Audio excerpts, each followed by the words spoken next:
You revel in the therapeutic sounds of nature as the grass of Cyrodiil's forest crunches beneath your feet, the morning dew freshening the air, filling your nostrils. Or perhaps you are trudging through the snow of Skyrim's northern shores of the Sea of Ghosts, blinking rapidly as pristine frozen flakes tickle your lashes. Maybe you have entered Yngol Barrow to explore its depths and seek forgotten treasures. It matters not which path you have taken. In all three, luminous orbs of light will attract your gaze as they circle you and appear to lead you somewhere, or simply hover in the distance. Golden or blue in color, aggressive or harmless, they are impossible to ignore. At all events, you see variations of wisps, some on their own or in a group, others leading to a Wispmother, and all are one of Tamriel's unsolved enigmas. Drem Yol Lok, Zur is Valbo, and welcome to my study in my home leaf rest in Riverwood, Skyrim. Here today we are going to turn our attention to the wisps and wispmothers of the land of the Nords, as well as the willow wisps in Cyrodiil, on their attributes and confirmed origins and abilities. Firstly, we shall go over the ethereal feminine figures with affinity for frost magic and what little is known for certain for each of the mentioned species of these glowing orbs of light.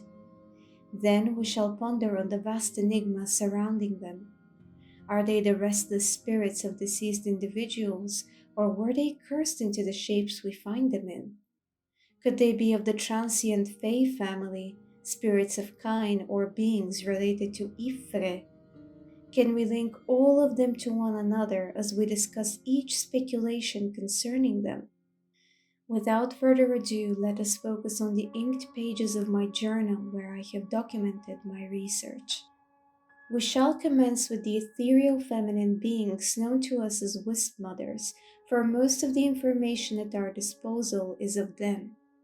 As briefly mentioned previously, they wield frost magic, and they are also capable of restoration and cloning, in that they can summon shades of themselves.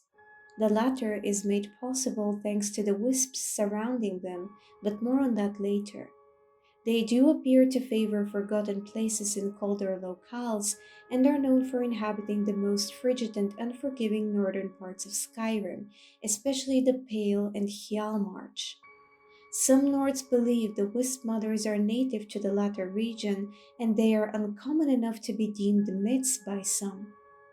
These enigmas can at times be spotted in more accommodating climates instead of in snow-strewn areas, although this appears to be an exception. There is one near a ruined toll and an abandoned well in the Rift, for instance. Aside from normally residing in cold places, often unmarked on any maps, we can uncover a Wispmother in Blackreach. However, she is far from the most mysterious dweller in Fal Zag Dundin, as is its name in Duameris, in comparison to the lonely giants strolling down its pathways, and particularly Fin Kruzig Dova, the ancient dragon Vulthuriol, whom I dedicated a research to 5 moons ago. There is one in Bromjunar, also known as Labyrinthian, and we have the infamous Pale Lady in Frostmere Crypt's depths, who will be spoken of in more detail in a moment.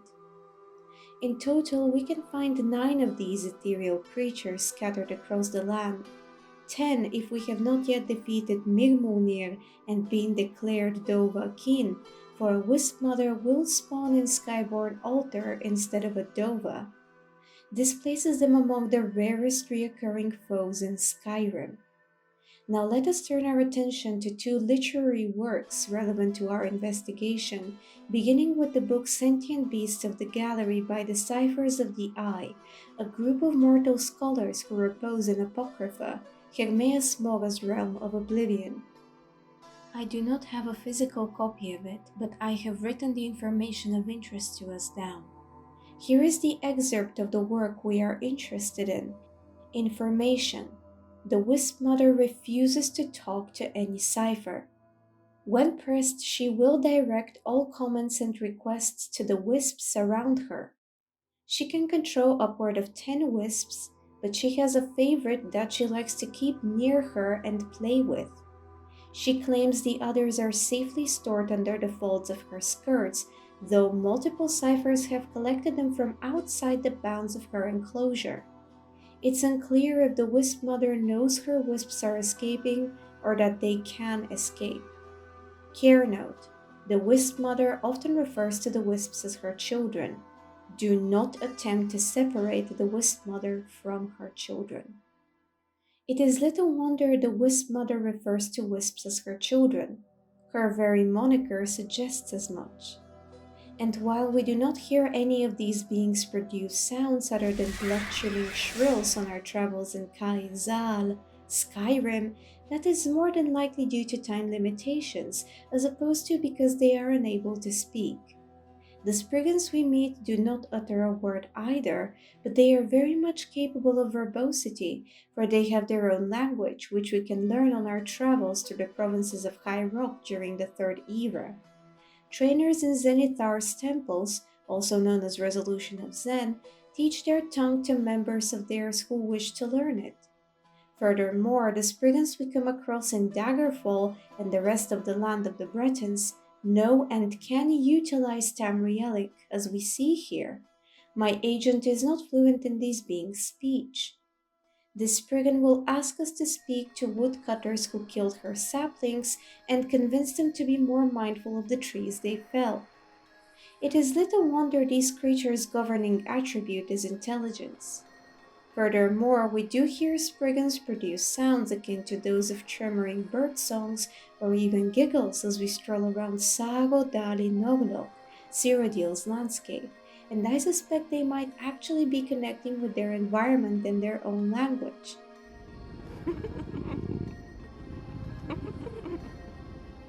But I digress. Spriggans will be discussed at a later time. For now, we shall return to the Wispmothers. Although we ourselves cannot communicate with them or even hear them taunt us during battle, Ragir's note makes mention of the Pale Lady's voice. We can find it during the quest eponymous to the title of this particular ethereal being, and it reads as follows. Isa, I see her in every shadow, hear her voice on every breath of wind, in my dreams, in my ears, in my mind. The Pale Lady, we have to stop her. Just return the sword and we can shut her away forever. I can't take this anymore. I have to do it. I must. Signed, Ragir.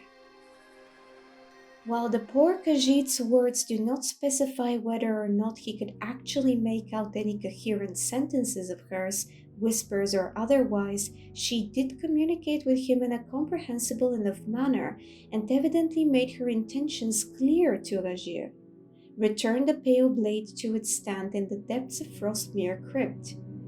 Her actions prove these creatures possess intelligence and arcane prowess other than frost magic. And while this representative of those beings is unique in name and behavior, nothing refutes her sisters being capable of the same. One more intriguing ought to note regarding the Pale Lady is that while she appears to be in some way bound and contained by the sword, she does not act as if it traps her against her will and she desires to be freed. On the contrary, the moment it is stolen by the bandit chief, the Wispmother pushes for it to be returned to its original home. This will crop up as we explore the theories related to today's research. There are several speculations from scholars of Tamriel regarding the origins of these ethereal beings. In the book The Wispmother by Matthias Etienne, which we will return to later, it is written that, and I quote, "Some say they are ghosts waiting to be laid to rest. Others that they are all that remains of the snow elves who once ruled Skyrim. Some say they are native to Hjalmarch, or the north more generally, but other tales mention them in forgotten places, on mountain tops as far away as the Gerals." Most reputable scholars dismiss these stories, preferring instead to focus on the few documented sightings from recent years. From these, two dominant theories have emerged.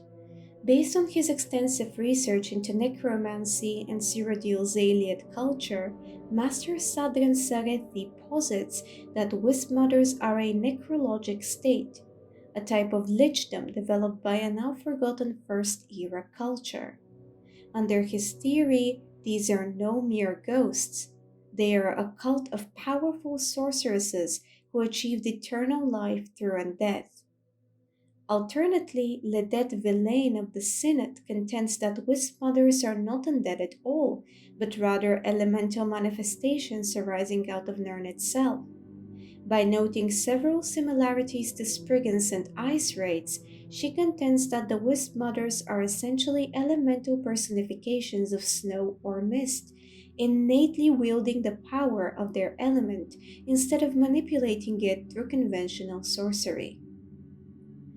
As it turns out, Sadran Sarethi is entirely correct that Wispmothers are in fact undead.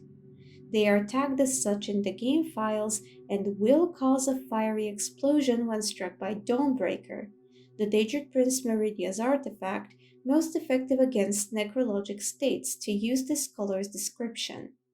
Nonetheless, this does not discredit Ledet Villain's theory in the slightest. Ice wraiths, widely recognized to be nature spirits, which, as their name suggests, personify ease, ice, are also undead, as are Kyne's guardian spirits. It does make sense that manifestations arising out of Nirn itself, as she says, are not necessarily living by the standards of Jor, mortals, and in turn it does not ineffably state that these creatures cover the typical criteria of undead as we know it. But I digress. A more physical aspect of the Wispmothers is that upon being vanquished, they drop wisp wrappings, an ingredient entirely unique to them.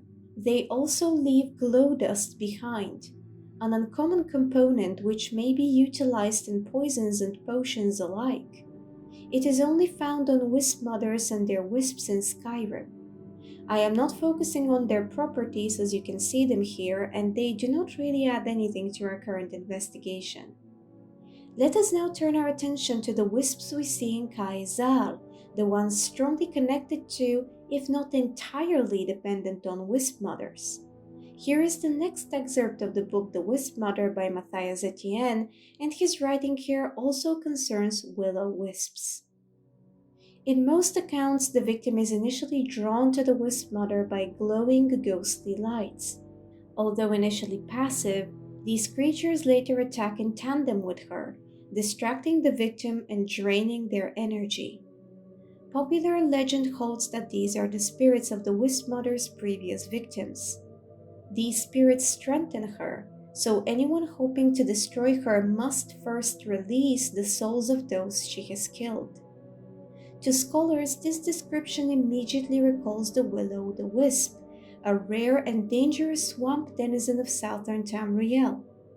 Oddly, Cyrodiilic legends invariably refer to wisps as lone predators, while these appear to exist in some sort of symbiotic relationship with others of their kind. Villain argues that these wisps are a subspecies of true wisps, scavengers that lure prey to the Wispmother and share in the psychoethereal energy released by her kills. As codependent scavengers, they most likely lack the formidable defenses of their predatory cousins, rendering them far more vulnerable.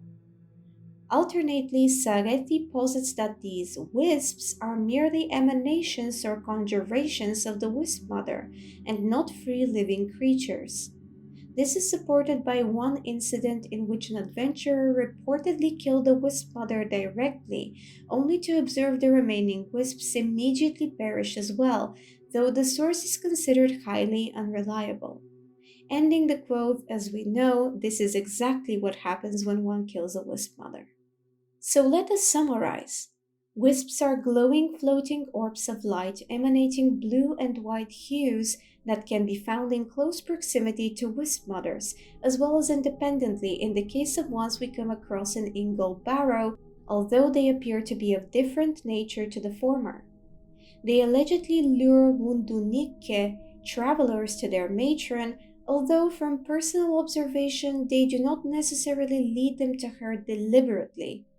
I feel that it is rather their luminous, eye-catching nature that instills curiosity in the adventurer, and it is his or her inquisitiveness that pushes him or her forward as opposed to the wisp's actively enticing said adventurer. Wisp's origins and behaviors are only speculated on as opposed to confirmed. I shall not repeat the theories shared in Matthias Etienne's book. He was rather thorough in his coverage of them. However, I will mention three details that support them being conjurations of the Wispmother, as well as one that may refute it. Firstly, they are not tagged as neither living nor undead in the game files. Secondly, once vanquished, they will drop down to wisp cores, which are considered containers as opposed to corpses, and said cores resemble an etched orb-like concoction of ice. Given Wispmother's mastery of frost magic, one could draw the conclusion they are indeed summoned and charged with ethereal energy by her, or that they are extensions of her, as opposed to individual mindful beings. And thirdly, wisps that the Wispmother turns into her shades do not dissolve into wisp cores at all. They simply vanish as soon as she or they are slain. An observation of mine, nonetheless, possibly contradicts the speculation that they are mere emanations of hers. They appear to act somewhat playfully around water. As you can see with the wisps in Blackreach, which are located near a small pond, they seem to deliberately fly lower and touch its surface whenever they pass over it. The ones in Frostmere Crypt's depths do the same. This implies playful nature and curiosity towards their surroundings, which is in line with what the Ciphers of the Eye state in their work, that the Wispmother likes to keep one wisp close by to play with. If we take this into consideration, we could assume that they are indeed souls or remnants of the souls of those she had slain, or we can theorize that they are motes. These enigmatic creatures are grouped with wisps and will-o'-wisps due to the undeniable similarities between them, and the term will crop up as we speak of Yngol Barrow's orbs of light. They are believed to be composed of arcane energies and are normally attracted to magically charged places.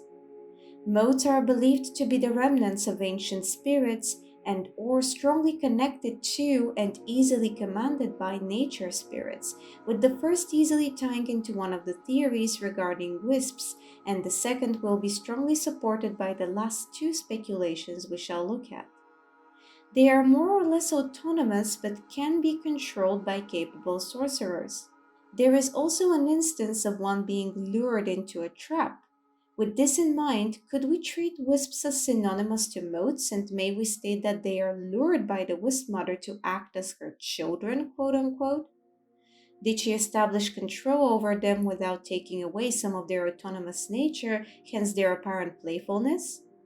If this is the case, then Sarethi's theory that these ethereal beings were formerly a cult of powerful sorceresses that have achieved an advanced form of lichdom holds quite a bit of merit. Or perhaps, if these wisps are indeed motes, they chose to remain with the Wispmother and tied themselves to her existence without her having needed to force them. But why would they choose to be entirely dependent on her? There is simply not enough information to confirm or deny any of these assumptions. It is ultimately left to us to decide. Regardless, a specific type titled Meridian Motes are directly related to the eponymous Daedric Prince of Life and Light. Unfortunately, there is no further information on this particular species. Nonetheless, given their undeniable and powerful connection to magic, it is little wonder one of Magnus's daughters has a link to them. I did delve deeply into all that is known of the god of magic and the Magna Ge. Nonetheless, I did not find enough to form a speculation connecting Wispmothers, wisps, will-o'-wisps, and the orbs in Yngol Barrow to him or his children directly, aside from the former three's affinity for the arcane. The magical anomalies we face after we return to the College of Winterhold with the staff of Magnus do resemble wisps and deal frost damage, much like Wispmothers. However, they are not tagged as a part of the Wisp faction or even as motes in the game files. In fact, they are considered to be their very own race. The frost damage they deal is also most likely a gameplay mechanic feature as opposed to valuable information from the lore written within the Elder Scrolls. Their behavior is tagged as that of ice wraiths, which I suspect is done for the comfort of the developers. Having said that, the term mote is also used to refer not to creatures but to specific magical practices, such as spells from the Alteration School, for instance Mage Light, as well as to signify amount of mana. With this in mind, we can consider Magnus to be connected to the beings we are currently investigating in his role as magic on Nirn itself, as opposed to a direct sender and/or creator of any of them. Let us cover the rest of the information regarding the wisps. Even seemingly playful, they could still be conjurations of the Wispmother, reflecting her own impish side. Once she surrounds herself with not to feel lonely, perhaps? One odd, however, is certain. Much of the evidence suggests that their existence is entirely dependent on the Wispmother, and in turn, some of her abilities rely fully on them. Aside from what we spoke of just now, it is only thanks to the wisps that she could summon a shade, or rather shades, of herself to deceive her opponent with. If we destroy the orbs of light, she would be powerless to do so, and furthermore, her health regeneration abilities would be entirely stunted, for the wisps would no longer be able to steal the Dragonborn's health for her. They are labeled witchlights in the game files. This term is used as a synonym of earthen willow wisps, and we will discuss them and their Cyrodiilic counterparts shortly. There is no information on the mysterious orbs of light we find in Yngol Barrow, aside from the way they are tagged in the game files, and namely as motes.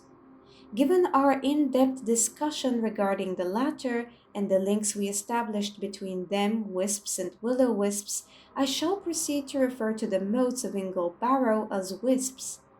And there is further evidence that they, and motes in general, are such, and especially related to willow-wisps specifically. The willow-wisps we see in the Elder Scrolls Blades look exactly like the ones in Yngol's tomb. Furthermore, the orbs of light in the barrow appear to be even more strongly inspired by earthen willow-wisps than their eponymous Cyrodiilic counterparts. One of real-life's myths regarding willow-wisps, which is also my favorite, is that they appear only at a certain time in specific places and signalize the location of a magical treasure. As soon as the orb of light vanishes, so does the artifact, and vice versa. When the relic is taken, the willow-wisp vanishes. This is exactly what Yngol Barrow's orbs do. They appear only in this particular tomb and not only jump around us, rather excitedly it seems, but they lead us to treasures around the temple and urge us towards Yngol's burial chamber. And braan bovitaan, a fellow adventurer, points out that they appear and gather only when we are headed in the correct direction, and that is indeed the case. Some point out that these orbs appear to rejuvenate the spectral form of Ysgramor's sun, and while this is not necessarily untrue, I did notice something very interesting. A seemingly direct relation to his helm in particular, as opposed to his spirit. As soon as he is laid to rest, they will continue with their antics, almost hyperactively urging us to collect the piece of armor. If we do not and exit the tomb, they will be gathered together waiting for us at the entrance, only to proceed trying to get us back to the helm. As soon as we collect it, they vanish. I attempted to drop the treasure, leave, and then return to the barrow, and these orbs never respawned. If we take the myth we just discussed into consideration, then they disappeared because they had done their part. They showed us the exact location of the artifact and we picked it up. No matter that we may have dropped it afterwards, it was discovered and its ownership was seemingly shifted from Yngol to us.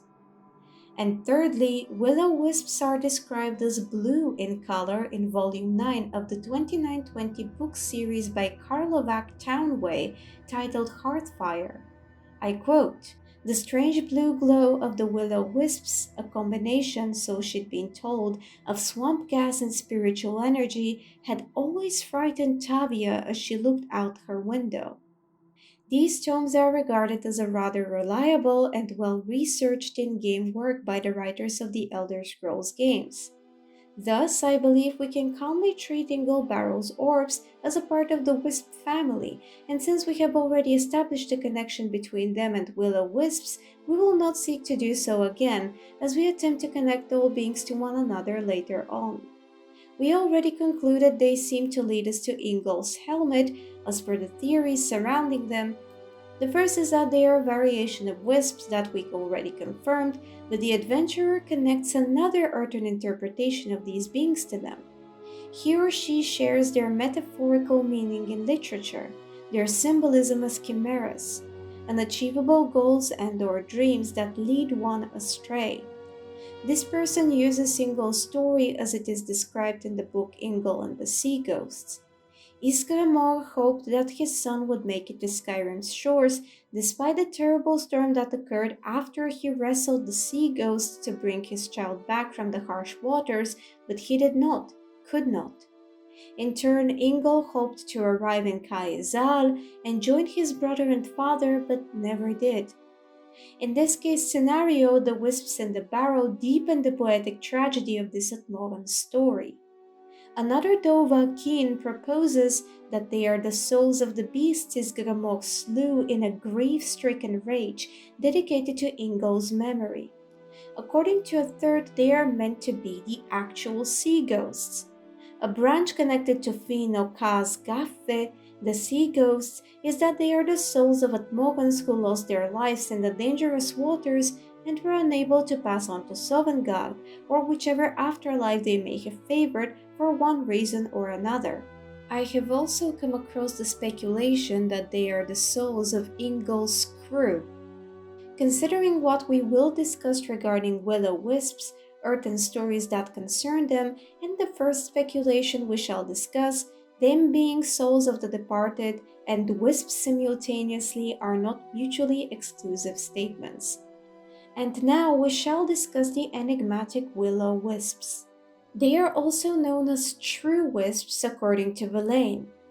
Etienne's work The Wispmother also speaks of Cyrodiilic legends regarding them, but try as I might, I could not find a trace of such tales, so let us proceed with what we have at our disposal. These luminous orbs of light are thought to consist of gas and spiritual energy, and can be found in Black Marsh and the Blackwood region of Cyrodiil, although, as evidenced by our own travels, they inhabit caves more often than not with bodies of water all over the Imperial Province. They are quite formidable opponents for an unprepared adventurer due to their arcane arsenal and their ability to become nearly invisible except for when they attack. Will-o'-wisps rely on absorption spells, similarly to Wispmother's wisps, a lot of wisps in this sentence, and especially on sucking the health and magicka out of their opponent, leaving a lasting damage on one's intelligence and willpower. Afterwards, those attributes need to be restored with the aid of potions, magic, or divine intervention. According to Warlock Aldal, in her work Where Magical Paths Meet, one can conjure a will-o'-wisp with the aid of the eponymous school of magic. Nonetheless, there are no examples of this occurring anywhere on Nirn, not in practice, stories, or academic reports, so we can neither confirm nor deny this claim. Vos mi mora dogol. Now let us briefly focus on Earth and its folklore once more. Aside from the previously discussed myth and literary interpretation, the eponymous will-o'-the-wisps, much like their Tamrielic counterpart, are known to be ethereal glowing orbs that can be seen in marshes. They are often thought of as ghosts, fairies, or elemental spirits. Depending on who is weaving the tale, they can be both amicable and hostile. According to some legends, will-o'-the-wisps would disorientate travelers, especially at night, and lead them to a certain death. Some believe they are the spirits of evildoers condemned to haunt the bog after losing their lives.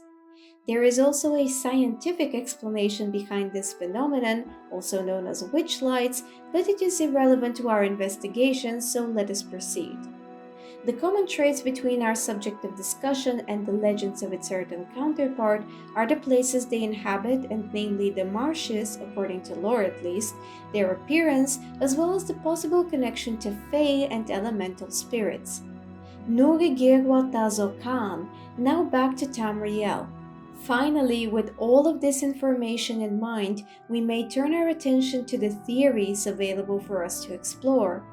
We will examine and apply them to all of these mysterious beings and see if we can find a connection between the Wispmothers, their wisps, and will-o'-the-wisps, as well as the independent, or rather the ones in group, we see in Yngol Barrow, which we already connected to the former, but not to the ethereal feminine beings and their orbs.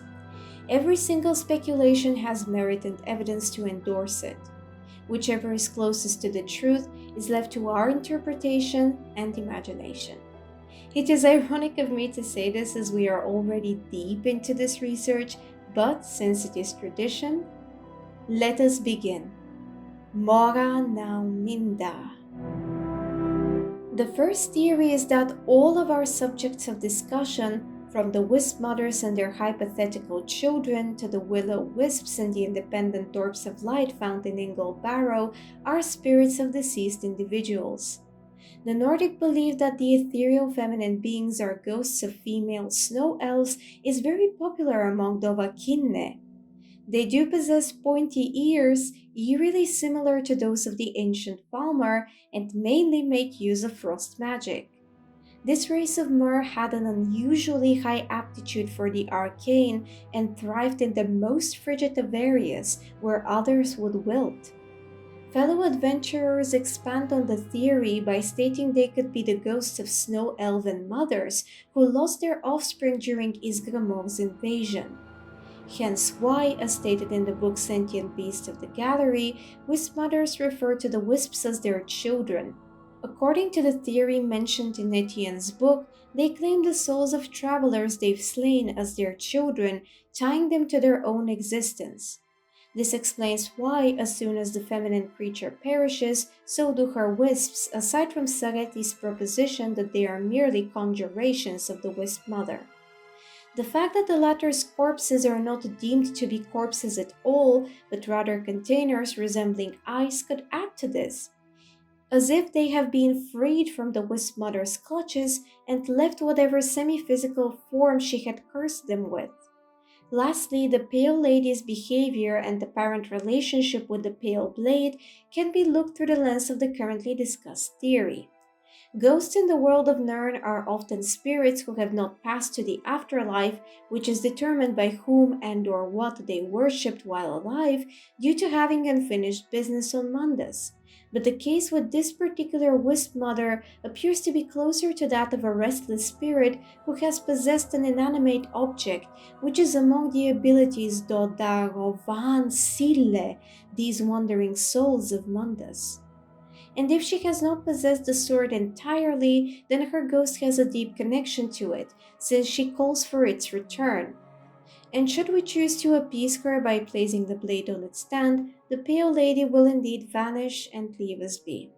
She is described as protecting the Pale Blade in the unofficial Elder Scrolls pages, and furthermore, here are several myths surrounding this particular Wispmother, which add to the currently discussed speculation, as quoted by the book Lost Legends by Talsgar the Elder, archivist of Winterhold.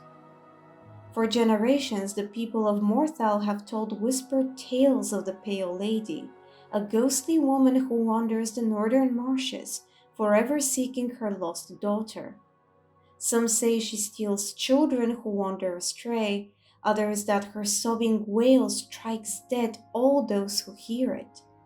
But behind these tales may lie a kernel of truth, for ancient records speak of Omriel, a mysterious figure Ysgramor's heirs battled for decades and finally sealed away.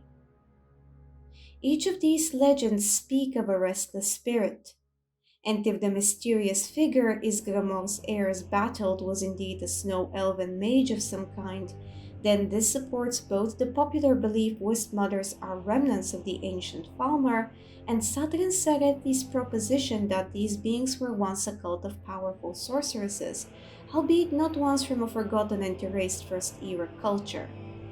As for why she protects a blade that is very clearly of Atmoran origin, whether she was slain by and deliberately tied to it and thus forced to defend it, or if she chose to do so on her own accord, this I know not. As for the willow wisps, there is a similar assumption regarding them, heavily inspired by legends of their earthen counterpart, that they are the wandering souls of individuals who met their end in bogs and marshes. The difference between the two is that the ones in our world are considered to be the wandering souls of evildoers, while their Tamrielic counterparts do not necessarily fall under the category of malicious people before their deaths. Given how little is known of willow wisps, this is not at all a far-fetched theory. A detail that may weaken this speculation is that we do not come across individual wisps and/or willow wisps in the marshes of Skyrim or the ones in High Rock and Vardenfell. If they are meant to be universal swamp spirits, how come they cannot be found in every bog on Tamriel? This is unfortunately not a question that can be answered. One could speculate that it has to do with the magic and history of the region, although I am uncertain how strong this argument can be. Or that they were not added due to not yet being developed, as could be the case with Daggerfall and Morrowind, or due to time limitations, which is possible for Skyrim. However, if they are not necessarily tied to the marshes as it is claimed, they can still very well be the wandering souls of deceased individuals. Anyhow, let us move on. Finally, most of the speculations we discussed regarding the wisps in Yngol Barrow align with this theory, be they the sea ghosts, the souls of Atmorans who lost their lives to the harsh waters, the spirits of the beasts slain by Ysgramor, or the essence of Yngol's crew. Furthermore, a detail which adds to all of these creatures being undead, and especially the independent blue orbs in the tomb, is the existence of the Soulcairn Witchlights, which are a part of the Wisp faction, purple in color and cannot be interacted with in any way. Their presence in the ideal Masters' realm of Oblivion indicates they are souls or fragments of souls, given the nature of this unsettling place. And they are independent, just like Yngol Barrow's wisps and Cyrodiil's willow wisps. A question this speculation raises is how come none of these beings, from the Wispmothers to willow wisps, did not manifest as ordinary ghosts as opposed to the shapes we find them in? If the ethereal feminine creatures are remnants of the ancient Falmer, how come they do not appear the way the spirits of snow elves do in the Forgotten Vale? Is there unknown to us magic at play here? Were the wisps' souls in the process of becoming trapped in an eponymous gem when something went wrong? Or given their strong affinity for magic, are they the wandering spirits of slain or dead mages? Did they choose to be, relatively speaking, shapeless? Unfortunately, there is simply not enough information to answer any of these questions. Their answers are left to our imagination. Nonetheless, this speculation does establish a connection among all of the creatures we are currently investigating, in that they are all types of souls of the departed. The next brief theory we referenced in the beginning does somewhat tie into this one, that the Wispmothers, Wisps, and Willow Wisps have been cursed into the shapes we find them in. The ethereal feminine beings could have indeed been Falmer hexed by the Atmorans to be unable to pass to the other side and appear as these ghost-reminiscent sentient visages, which in turn condemned the souls of travelers to being their children upon the death of their mortal shells. Magic was deeply respected among the ancient Nords, and many used it much more actively and reverently before the Fourth Era. Thus, it is not at all an unlikely scenario. As for wisps and willow wisps, There is a direct instance of a druidic hex turning an individual into a creature extremely similar to them one can experience during his or her adventure in Tamriel in the Second Era, where a thief who has been turned into a sprite, more on that very shortly, asks if he had been transformed into a wisp instead, due to the shape he finds himself in. I deem this would be better discussed in more detail as we break down the next speculation, so I shall leave it at that for now. An expansion of one of the theories regarding the wisps in Yngol Barrow is that they are the sea ghosts cursed by Ysgramor to linger in his son's tomb for eternity. If the hex somehow involved tying them to his son's helmet, then it would make sense they eagerly lead us to it, waiting for us to claim it as our own and metaphorically overturn Yngol's ownership of the piece of armor, thus releasing them from the curse. There is not much more to say, for the nature of curses on Nirn is mostly unexplored, but this short assumption holds as much merit as the rest, and it once more connects all creatures to one another in fate. No vosmo boa von bori drendir. Now let us move on to the next theory, and hence. Wispmothers and their companions, as well as the willow wisps and the floating blue orbs we uncover in Yngol Barrow, belong to the mischievous fairy family. Here is what Zun Triop shares in his work The Fairy that we can read during our travels across the provinces of High Rock in the Third Era. Faerie have been on Tamriel in all probability long before recorded history, perhaps since or before the days of the Elder Ones. The tales of their mischief are found in every culture, in most every village, town, and city-state in the Empire.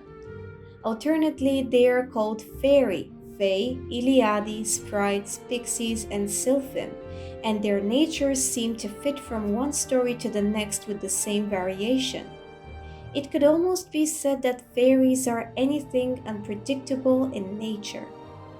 Their plans and schemes are not governed by a higher purpose, simply by their own whim. Let us go over our subjects of discussion one by one and entertain the idea of them being a part of the Fae family. The Wispmothers are magical, and enigmatic as they are, it does appear that they do not serve a purpose other than their own. Furthermore, if we take a look at some of the shapes and forms fairies take on, and especially the Nereids, also described as water sprites, the ways in which we can relate the Wispmothers to the Fae increase in number.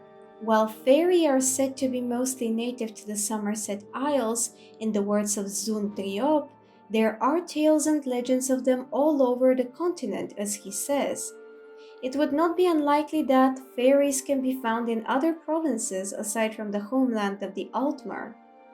Here we return to the apparent playfulness of Wispmothers and their wisps mentioned in Sentient Beast of the Gallery. Fae are mischievous in nature, some even considered to be tricksters, and their games can range from harmless to vicious, similar to how they behave in earthen folklore. We can add my personal observation of the wisps appearing to deliberately soar lower whenever there is a water body nearby, as if consciously creating ripples, playing with it. Let us briefly return to the Spriggans, which we used as an example of nature spirits. Some scholars theorize they also belong to the Fae. Their role as Lundvalokke, nature guardians, is undeniable, which does connect them to Kyne or Ifre, even if it is not necessarily their intention to serve either of them. The common traits between Wispmothers and Spriggans are not few at all, and we will connect them again when discussing the final theories, but for now, I only wish to mention two physical details and similarities of both. To begin, they are both female. Secondly, the tree-like creatures found in Cyrodiil have rather pronounced elven ears, same as the Wispmothers, whose own are hidden behind their ethereal wrappings. A small odd to be certain, but not one to ignore if it can add to our speculation. As for the wisps and willow wisps, there is a subspecies of Fae simply labeled as sprites, whose physical appearance matches their description flawlessly. And here comes the lengthier explanation of the previously briefly mentioned curse. Individuals can be hexed into becoming sprites and wisps, which can be viewed as nearly synonymous here, more or less, as is the case with the thief Octin Larouche. The Elder Scrolls Online is not in my possession, thus I shall read to you the piece of dialogue we are interested in myself. What are you? A Breton, or at least I was. Now I look for my legs and all I see are wisps of blue. Essence?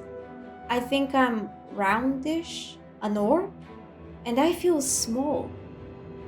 Fennis, the druid over there, laughed when he saw me. I must look ridiculous. Am I a sprite? A wisp? We can have Octin and his cousin Joslin Coravel, who is in the process of slowly transforming into a tree, not a spriggan, freed of the hex, by completing the quest Cursed and Coniferous. As we read in the book The Faerie, sprites are considered to be a part of the Fae species. Unfortunately, there is absolutely no information on these beings aside from their appearance. The only sources we have at our disposal, which are in themselves extremely scarce, are not official and therefore cannot be treated as canon. A detail that could very well tie into the Fae's willful nature, namely not serving anyone's whims but their own. 3 willow wisps can be found near Azura's shrine, located in the highlands of Nibene Basin in Cyrodiil. They spawn once Martin has tasked us with collecting a Daedric artifact, in our case Azura's star, to aid him in opening a portal to Mankar Cameron's paradise. They are the only non-hostile ones we can encounter in Cyrodiil. The Lady of Dawn and Dusk also favors an offering of glow dust, which can be acquired through slaying one of them. This leads me to believe the 3 willow wisps appear there in order to make it easier for us to complete the quest given to us by the last septim, as opposed to due to an obscure connection between them and Azura. Regardless, I did dive deeply into all that is known of her, from myths to spheres and creatures she commands, and I could find no relation between her and these orbs of light as I had expected.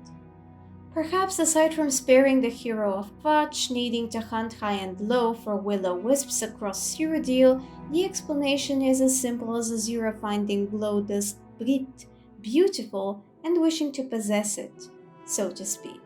She is, after all, a rather egotistic Daedric prince, with 2 of her realms being vanity and beauty. But these are just thoughts based on what we know of Azura, born of my imagination. Furthermore, willow wisps in Cyrodiil are often found in close vicinity to spriggans, potential members of the Fae family, and the animals surrounding them, coexisting peacefully with both, which has led many to believe there is a relation between the nature guardians and the floating orbs of light. As for Yngol Barrow's wisps, the behavior they exhibit is excited, almost hyperactive, as they lead us to treasures and especially Yngol's helm, which is in line with Fae's playful nature. It is also intriguing to note that they only selectively appear to the Dova Kyne. In the journal of the unfortunate researcher who had sadly used up all of his grey substance to translate the Atmoran writings and failed to apply what they clearly allude to in practice, there is not a single mention of the wisps. They are hard to miss, which can only mean those orbs of light deliberately chose not to reveal themselves to him. Perhaps they knew he would meet an untimely end and did not bother? Or they wished for us, the Dragonborn specifically, Wasi Vakrim, to find and obtain the piece of armor. Whatever the reason may be, the wisps announcing their presence to whomever they feel like doing so is very in line with Fae's willful nature. Taking all of this into consideration, we have once more successfully connected all beings, from the Wispmothers to Will-o'-the-Wisps, to one another. Nu Amati, let us move on to the next 2-branch theory, and thus. Wispmothers, wisps, and will-o'-wisps are elemental or nature spirits connected to Kyne and or Ifre. Kyne, also known as Kinnereth in the Cyrodiilic faith, Kenagthi among the Khajiit, and Tava to the Red Guards is originally the Nordic goddess of storm, the elements, and the blessed warrior wife, now widow, of Shor. She is strongly associated with wind, rain, and nature, as well as with the unseen spirits of the air, which might be quite relevant to our investigation. Other alliances of Kyne are Mother of Men and Beasts, the Kiss at the End, which stems from the Nordic belief that she leads departed souls to Sovngarde upon the death of their Jorkopranne, mortal bodies, and the Atmorans call her sister Hawk.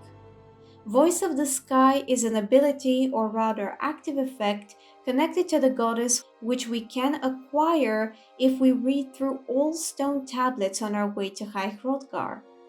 It allows us to walk freely among wildlife without the fear of being attacked or fled from, and the shout, which suits animals, is Kyne's peace. In fact, her name is Anrotmulag, a word of power. There is more to be said about her. Nonetheless, it is preferable not to stray from our main topic. Here is why Wispmothers, Wisps, and Will-o-Wisps may be servants of Kyne. As before, we shall begin with the ethereal feminine beings. Here we return to one of the two most dominant theories regarding their nature and origins, Les Dead Villains. She establishes a connection between them and ice wraiths as well as the Spriggans, which, as stated previously, are considered to be elemental spirits by many. No matter whether the latter are of the Fae family or not, their connection to nature and by extension to Kyne is indisputable, especially seeing as we can find two amicable Spriggans in Kinnared's grotto as we are sent to recover the boots of the Crusader by Sir Juncan, the spirit of an honored Knight of the Nine. They also guard Kyne's Elder Gleam in the eponymous sanctuary and will attack should we choose to harm the sacred tree instead of acquiring a sapling with the help of Maurice Jondrel. The member of the Synod mentioned in Etienne's work theorizes Wispmothers are elemental personifications of snow or mist, innately wielding the power of their element instead of manipulating it through conventional sorcery. If this is the truth, then Wispmothers would indeed be connected to Kyne. In this case scenario, the wisps surrounding them might be theorized as materializations of frost, either summoned by the Wispmother or manifesting on their own in her presence. That the wisp cores resemble spiky, oval ice shards adds to this argument. What if we reach even further and assume that Wispmother's intentions are misunderstood? What if those wisps are not meant to lure travelers to the ethereal feminine being at all, but to warn them not to come close, similarly to how a rattlesnake will shake its tail to keep predators and humans at bay? As discussed previously, the wisps do not appear to actively lure anyone to their matron. It is likely the explorer's curiosity that does the enticing instead. It is possible that the Wispmothers and their children are guarding locations somehow sacred to or strongly charged by nature, protecting them from mortal taint and harm, similarly to Spriggans. This would strengthen the connection between these ethereal feminine beings and Kyne. Now let us look at the Will-o-Wisps. As previously mentioned, these golden orbs of light can often be found in close proximity to Spriggans and animals, although they are also perfectly fine on their lonesome. Kyne is also the deity of unseen spirits of the air, and while will-o-wisps are noticeable when amicable and idle, they do turn invisible when attacking. Unseen can also be interpreted more figuratively. For instance, as them being formless and connected to the element of Sum, air, and both suit these beings. Furthermore, will-o-wisps are also often in close vicinity to minotaurs, which in turn can also often be found together with Spriggans. Minotaurs are believed to be the offspring of Morihaus and Saint Alessia, with the former being the demigod of all winds and son of Kyne.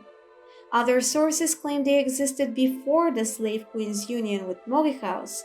Regardless of the truth, Minotaurs are strongly associated with Kyne, sometimes even referred to as Kyne's children. As for Yngol Barrow's wisps, be they the sea ghosts, the souls of the beasties Gramor slew in his son's honor, or the spirits of his crew, they all can be easily connected to Sister Hawk. The sea ghosts are directly related to Finokaz, the sea, henceforth the element of water, which is under Kyne's governance. If they are the animals sacrificed in Yngol's name, they are related to her by simply being beasts of nature. And be they the souls of Yngol's crew, they lost their lives to a great storm, whose matron is once more Sister Hawk. Thus, we have once more found a thread that relates all of the beings we are currently investigating to one another. Now let us move on to the other Aedra we are to try and link to Wispmothers, Wisps, and Will-o-Wisps, Ifre. Ifre, also referred to as Jeffre and Ifer, is the god of song and forest and the most important deity of the Bosmeri pantheon. He, on occasion she, is also worshipped by the Altmer and the Bretons and used to be revered by the Snow Elves. Some of Ifre's aliases are the spirit of the now, the singer, the storyteller, green king/man, and the slumbering father of Nirn. He is credited with shaping nature like a story, by giving all life forms and names, thus establishing their roles in the world. His creation is presented as tales. The information on this Aedra is abundant and extremely interesting. Nonetheless, we are not here to share all that is known of him, sometimes her. Let us attempt and connect the deity of forest and stories to the Wispmothers, Wisps, and Will-o-Wisps. As always, we shall begin with the ethereal feminine figures. Nature spirits, also called dreams of the green, are associated with the Aedra just as strongly as the simply labeled nature spirits are with Kyne.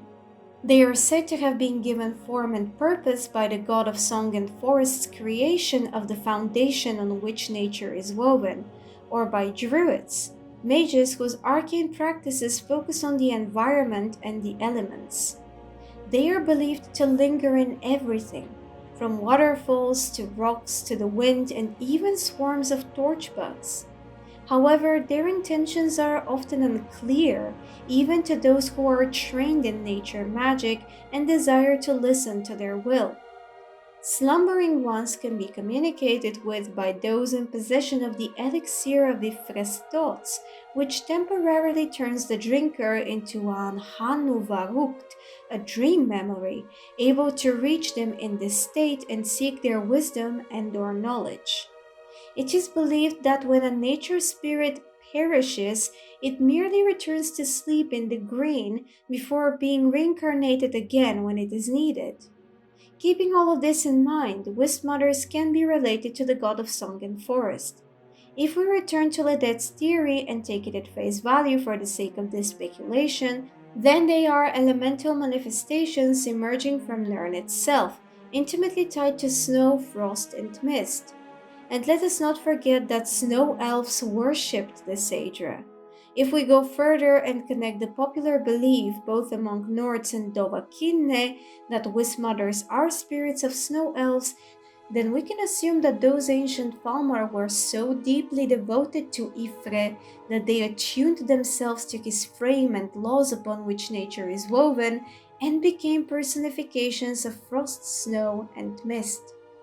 The reason that they are rather rare could be because many of them are slumbering, and since there is no abundance of druids in Skyrim, nobody has established all of their locales or attempted to communicate with them productively through the elixir of the thoughts of Ifre or other magics.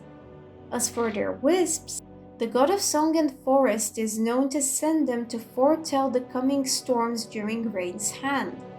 There is an example of a Bosmeri fortune teller surrounded by wisps associated with him. In this case scenario, a Wispmother's wisps would not be the souls of those she had slain, but rather whispers of her element connected to Ifre to aid her in achieving her goals, and by extension his. They can also be conjurations of hers, of course.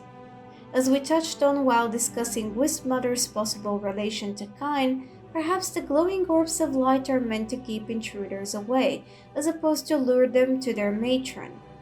And considering some nature spirits are believed to have been given a task by Ifre, perhaps they and their wisps, which could have very well been sent by the god, were commanded to guard certain locales. As for Willow the Wisps, wisps are directly associated with Ifre, and this would include those orbs. They are often found in close proximity to Spriggans, and while there is no solid evidence of these creatures being connected to Ifre, I would argue that their mere role and characteristics automatically relate them to the storyteller. He is the god of song and forest and has played a fundamental role in crafting nature as we know it on Nirn, and they very clearly guard said nature. Much like the spirits of the green we mentioned, they more often than not remain quote-unquote asleep until they are needed. Furthermore, will-o-wisps may not be swarms of torchbugs, but they certainly resemble one from afar, especially at nighttime. As we touched on previously, spirits of the green can be found even there. As for the independent wisps of Yngol Barrow, while there is initially no apparent connection between Ifre and them, aside from taking our current interpretation of their Cyrodiilic and Black Martian cousins at face value, if we dig deeper, we can find a solid thread.